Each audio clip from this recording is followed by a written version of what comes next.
Yeah, I didn't like their draft. I didn't like the first round pick and like the second round wide receiver. There were better options on the board, but I got to call it like I see it. You look at it and say, okay, maybe we lose Juju Smith-Schuster. Well, they traded for Kadarius Toney. You've got Sky Moore. You got a ton of draft picks because the Chiefs are never afraid to wheel and deal. In our rings, we're Super Bowl champ. Now it's restarts. It's time to move on. You're going into training camp next. You want to repeat. You know, you guys, call me crazy if you've seen this happen before, but it seems that while we're making our way through yet another NFL offseason, there are some questions that are rising about the Kansas City Chiefs. Because from the departures to the signings to the draft picks and even some further potential signings out there that I know some of you Chiefs fans might still be waiting on, but with all things considered on the outside looking in at least, it seems that a select amount of people think that the Kansas City Chiefs are going into this season with a lot more questions than answers. And well, to that I guess I'll say, if you've paid any attention to what they've done or showed us over the course of this summer, they're probably going to find those answers a lot quicker than some of you expect. But before we go any further, today's video is brought to you by our friends at Factor. Now, all of you guys out there know what time it is. Football season is right around the corner, and instead of wasting my time shopping, prepping, and cooking my meals to stay on track with my health goals, luckily instead Factor's got me covered, because with their fresh, never frozen, dietitian approved meals delivered directly to your door, I get gourmet chef made meals ready to eat in just 2 minutes with no prep, no mess, and a lot of extra time to get ready for the season. And with having over 34 weekly meal options to choose from, along with add-ons like breakfast items, shakes, smoothies, and even juices, the choices seem almost endless. So be sure to head to Factor75.com or click the link below and use code FootballDigest50 at checkout to receive 50% off your first Factor box. Once again, that is code FootballDigest50 at Factor75.com, and thank you again to Factor for sponsoring today's video. Okay, so to get back on topic with the Kansas City Chiefs, speaking as a neutral fan looking at their entire situation this offseason, they made out pretty damn good going into 2023, when in all reality, it could look a lot different than it does right now. I mean, for starters, there's the loss of Orlando Brown that was immediately followed up by the double acquisition of Donovan Smith and Jawan Taylor to rotate on the outsides of the offensive line, which to say they might be better than the top 5 unit they were last year is just ridiculous.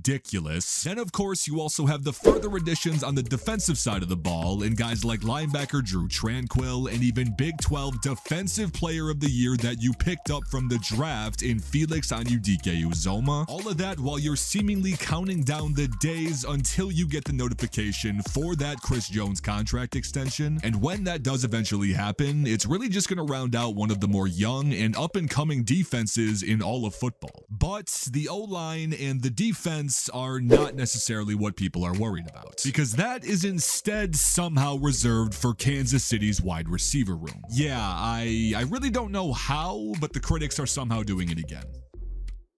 Now, if I were to give you guys a crash course on the mindset that some people out there have on the Kansas City Chiefs wide receiver core going into the 2023 season, I mean, you don't have to look any further than the 2022 season. Because in almost an identical situation, we're seeing the Chiefs move into a new season with A, not returning their quote-unquote wide receiver one, B, having a group that some would consider unproven pieces to step up to the plate, and last but not least, there's also C, with a rookie wide receiver near the top of their depth chart. And while thinking of most teams that would be in this situation, I could definitely see why there would be at least a little bit of cause for concern. But I mean, it's really like these critics have been in a coma for the last 10 months or so if they somehow think that Kansas City doesn't know what they're doing here. But sure, even though it did work out for Mahomes and company to hoist the Lombardi Trophy last season, things are definitely going to be a lot different this season.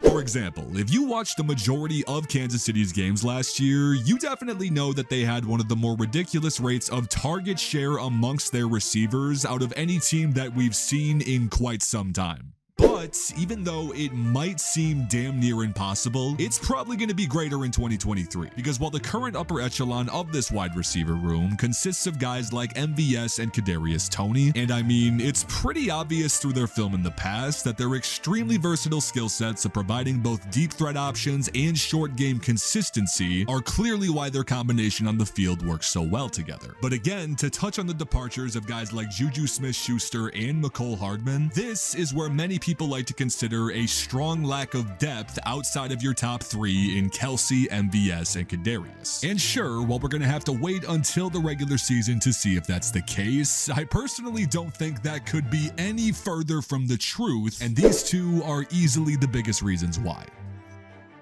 Now, if there's anyone on this team with an interesting situation going into this season, it's undoubtedly second-year wide receiver Sky Moore. Because while I'm sure that a ton of people out there are only going as far to look at his numbers and his lack of usage from his rookie season with Kansas City to essentially label him as not being able to have a high stake in the operation of this offense so early. But on the other side of things, it seems like there's been a trend going on as of recently with rookie wide receivers under head coach Andy Reid. For example, when looking at some of the instances where Sky Moore was consistently used on the field last season, there was never really anything that stuck out as a red flag, considering most of his positives, such as his consistent quickness and body control, his speed, or even his ability to play on the outside or in the slot, were always used as an advantage when he was on the field. It just seemed like if there was anything that was holding him back, it was more so his familiarity with Andy Reid's offense and even the timing of route running with Patrick Mahomes. But again, the thing about rookies with Andy Reid and even Patrick Mahomes is that Sky Moore is not the first person to go through this. Because to look at some of the rookie campaigns of prior receivers and guys like Tyreek Hill and Mecole Hardman, it's very clear that they both took jumps in their own respective rights. And with this, I'm also not trying to guarantee you guys that Sky Moore is going to jump to a completely new level this season, but I mean, from everything that we've heard from Sky, Patrick, and Andy Reid so far, it's definitely something to consider. But what if I also told you the new rookie could even make that impact?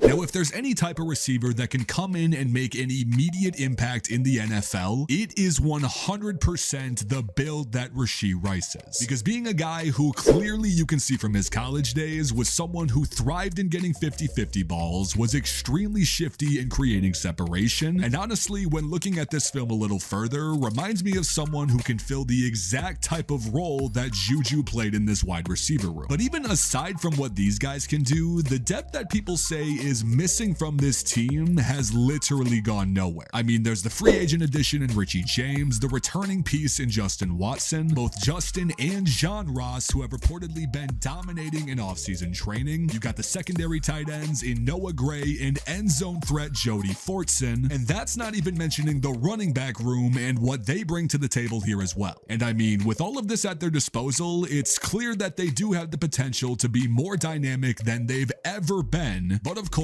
as they continue to hit the ground running in the offseason, we'll just have to wait and see. Nonetheless though, you guys, I'm extremely curious what you all have to think about the Kansas City Chiefs, so be sure to let me know in the comments, what do you think their record's gonna be in 2023, and how do you see their offense looking come week 1? But again, thank you guys so much for watching. I appreciate y'all more than anything, and I will see you guys in the next video.